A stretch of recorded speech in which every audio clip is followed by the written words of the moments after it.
welcome fellow CAPM aspirants. I am thrilled to see so much interest in CAPM certification, especially in the context of the 7th edition. Many of you have reached out and I have heard your questions about whether studying the 6th edition is sufficient. Some have even requested a topic-wise breakdown. I must admit, I was a bit uncertain about where to start given the extensive CAPM syllabus, but after giving it some thought, I have decided to dive right in because I genuinely want to assist all of you who are going through the same challenges I once faced. Starting today, I am launching a series of topic-wise videos following the CAPM syllabus order. The goal is to provide you with all the information you need in one convenient location. So without any further ado, let's get started.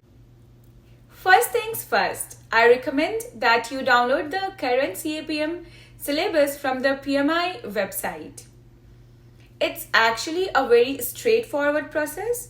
Just open your web browser, type PMI in the search bar, and click on the very first link that appears. Once you're on the PMI website, scroll down to find the certification section and click on CAPM. Keep scrolling until you see CAPM exam content outline. This document is your syllabus for the exam. Now let's take a look at the syllabus. On page 5, you will find the breakdown of the exam domains and their respective percentages. To dive deeper into the specifics, jump to the page number 7. Here you will discover all the topics and subtopics that you need to be familiar with for the CAPM exam. Today we are kicking things off with Domain 1, Project Management Fundamentals and Core Concepts. Within this domain, there are 5 tasks, and we will begin with the task number 1, which focuses on understanding various project life cycles and processes. I'm here to guide you through all the crucial concepts you must know for your exam. So grab your pen and notebook because we are going to tackle this together. By the end of this video, you will have a solid grasp of task 1 and you will be one step closer to your CAPM certification. So let's get started. So in task 1, our very first topic is distinguish between a project, program and a portfolio. So a project is an unique and temporary endeavor undertaken by a company or organization. The term to focus on in here is temporary endeavor, which means that a project have a defined start and end date. This is the key determinant of whether a piece of work is a project. If we talk about program, some initiatives are so large that it makes sense to break them up into a set of smaller projects because once you have a smaller projects, they are easier to plan, manage and finish successfully. So basically, a program is a group of projects that are similar or related to one another and are trying to deliver a common solution. Now, if we talk about portfolio, portfolio is a collection of projects, programs, sub-portfolios managed as a group to achieve strategic objectives. These programs or projects might be related or unrelated to one another. If I try to put all these 3 together, it's basically a project is focused on creating a unique product or service or result, whereas a program is a collection of projects that need to be managed and coordinated together. And a portfolio is a collection of projects and programs that are managed as a group to achieve strategic goals and a business value. Now our next topic is distinguish between a project and operations. So as you know that projects are defined as unique temporary endeavors with a specific beginning and end. Operations are an organization's ongoing repetitive activities. For example, developing a new product is a project, but the continued production of the product is an operation.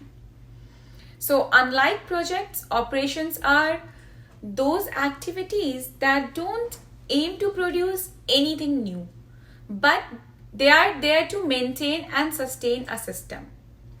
Now, under task 1, our third topic is distinguish between predictive and adaptive approaches. The predictive methodology focuses on planning and analyzing the projected future in depth for any anticipated risk. It refers to when the scope of work and requirements for the project are very clear and they justify the detailed upfront planning. The predictive project management are also called as traditional, conventional, or waterfall project management. Now let's talk about adaptive project management. Adaptive project management focuses on adapting quickly to changing scope and project reality. This approach provides you more flexibility in the path to the end goal. People choose this approach when the scope of work and requirements are difficult to define in the starting, therefore creating a rapidly changing environment. The adaptive project management are also known as responsive or iterative or agile project management. Now let's hop on to the fourth topic, which is distinguish between risk, assumption, and constraints. An issue already has been occurred and a risk is a potential issue that may or may not happen and can impact the project positively or negatively. Whereas the assumption are conditions that are supposed to be true. If this assumption terms turn false, they may become risk and issues. Constraints are limitations imposed on the project. If they turn false, they would be beneficial for the project. These constraints can sometimes change to risk or issues. Now, the fifth topic is apply the project management code of ethics to scenarios. For this, as you can see, you have to refer the code of ethics and professional conduct. You can again download this document, or I will provide the link in the description. You can check that. So for this section, just open Google and type PMI code of ethics and professional conduct. Press enter, open the very first link. Here you will see 3 documents. So this is the code of ethics and professional conduct. Then you have the code values card, and then you have a ethical decision making framework. So just click on download and the document will be in front of you. You can just go through this document and see. This is also an important part. Here you can see the code as responsibility, respect, fairness, and honesty. You can just read this, and then you have the last one, where they will tell you the different situation, like if someone is giving you a bribe, what should you do? So yeah, you can just go through this document and prepare for this particular section under task 1. Now, the very last topic is explain how a project can be a vehicle for change. Social, environmental, and technological change is happening at a faster rate than ever before. Projects are the vehicle through which change is realized. So, being proficient at change means being effective at implementing projects. This is how business and companies will be able to deliver sustainable value to their clients or customers and stakeholders. So this particular point is not something very important from your exam point of view, but yeah, it is important for you to understand if in future you are going to work as a project manager. So just to test your knowledge about task 1, whatever we have learned today, I have created 3 slides, which is basically the 3 different questions. Let's see if you are able to answer those or not. So let's start with the question number 1. Which project lifecycle model is most appropriate for a project with a well-defined and unchanging scope, budget, and schedule? Agile, waterfall, iterative, or a spiral? So, as we have already discussed about predictive and adaptive approach, you know that the correct answer to this question is waterfall, as this approach is well suited for the projects that have a well-defined scope, budget, and schedule. Let's move to the next question. What is the main difference between a project and operations? A project is a temporary and operations are permanent. A project is unique and operations are repetitive.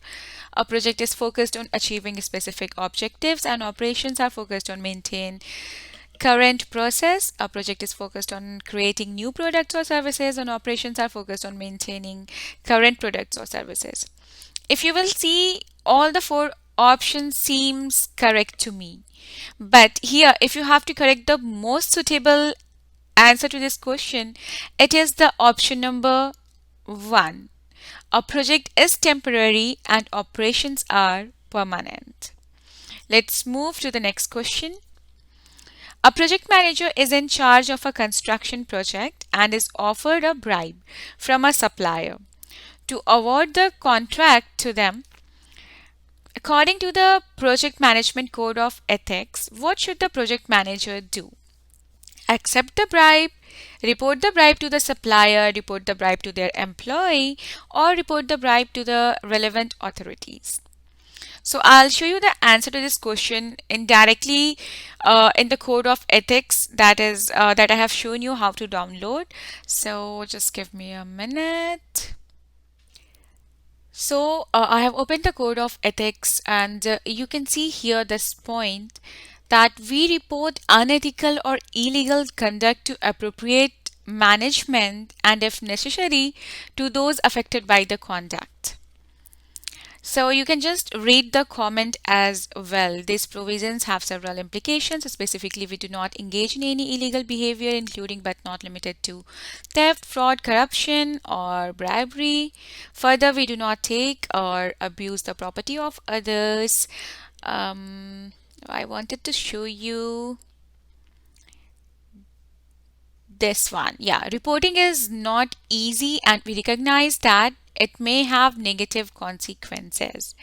So, here, reporting to the appropriate project management is very important. So, now let's get back to the question.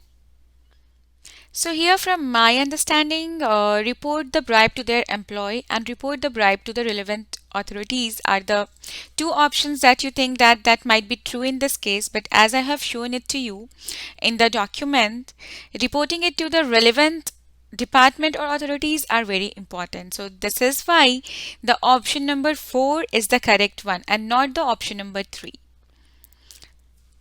So I hope that if you are able to answer this 3 questions that I have just shown you, I think your concept of task 1 is very clear. If you want, additionally, you can search the topics on Google and try to learn more about it.